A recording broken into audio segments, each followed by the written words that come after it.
So I have been attacked on occasion in the comment sections of YouTube videos, often by proponents of circumcision or people defending their own circumcisions. Um, Maybe also by more intactivist-minded people. Uh, I've been attacked. Well, okay, let me run through one of these scenarios. You know, you say I'm a victim of all this. Well, then why are you attacking me in the way that you are? Mind you, I tend not to try to attack the individual. I attack all of the logical fallacies they're using to justify their circumcisions. Although in doing so, it kind of highlights the flaws that would make someone believe in these fallacies in the first place. In any event, people find it insulting. And I will grant, I am pretty vicious in the comment sections of videos when debating people, often very snide, uh, you know, often, lots of little jabs, lots of little one-liners. Because I have found that the human mind really does not care about logic or facts. It tends to care about emotions and gut reactions. And so one-liners and zingers are perhaps the way that the intactivist debate will be, the intactivist cause will win, and circumcision will end. But I admit to this, and the core of it has to do with something along these lines. A boy is born.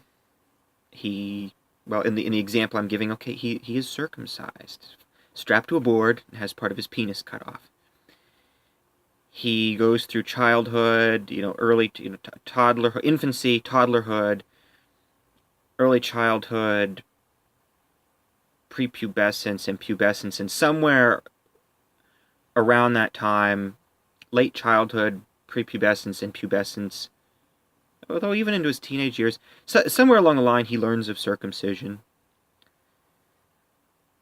I've tried to pick other people's brains on the moment they learned of circumcision and that they were circumcised, and I've had some interesting discoveries regarding that. But eventually it happens, and most men really try not to think about it, or they don't give it a whole lot of thought. It is disturbing. It is primal, on a primal level. It's very disturbing. It's why we don't talk about it. But this happens. Okay, and this guy is a victim. It's happened to him in infancy. Well, somewhere along the lines, this boy, in high school or college, then after college, early mid-20s, this boy, now a man, is dating. And he ends up eventually getting married. And he ends up having children. And now we see where I'm getting. This travels full circle. And the circumcised victim ends up with a neurotic and obsessive compulsive desire to circumcise any male infants he may have. So we go full circle from victim to perpetrator. And this is at the heart of why you have to get combative, because the line itself between victim and perpetrator is thus blurred. I would actually propose that the line between victim and perpetrator happens much earlier.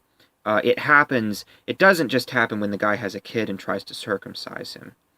It happens perhaps in college age or high school age, even middle school age. Maybe a bit later than middle school. I mean, I don't really know. I don't know when or even how these discussions take place, or even that they take place to a certain degree. But it happens when someone brings up foreskin or circumcision, and this kid says, "Oh yeah, circumcision. That's so much cleaner. I'm glad this happened to me. I'm cleaner. I'm so much cleaner. Those uncircumcised, boy, foreskin is dirty. That's an anteater, right? Smegma. I would propose that that's actually the instant that the person goes from being the victim to the perpetrator in supporting the circumcisionist culture. But it really doesn't matter. The point is that the transition happens, and it has to be recognized, and you have to. The line is inherently blurred by virtue of how it happens. Um,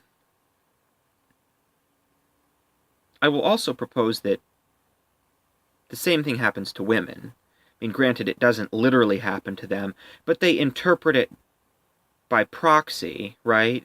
In other words, their brothers were circumcised. That's typically the common thing. They identify the most with their brothers. Perhaps their fathers are, their cousins are, and eventually their boyfriends and husbands, their husbands are circumcised, and they have to live within this paradigm, and in a sense, they're victims in that way. And then they end up supporting it, and they end up having this obsessive desire to inflict it upon their sons. So it's all around, male or female. I feel a need to. You have to. You have to go on the attack. You have to shock people. You have to hit hard. The best defense is a good offense. There's no holding there's no middle ground here. There's no holding the line.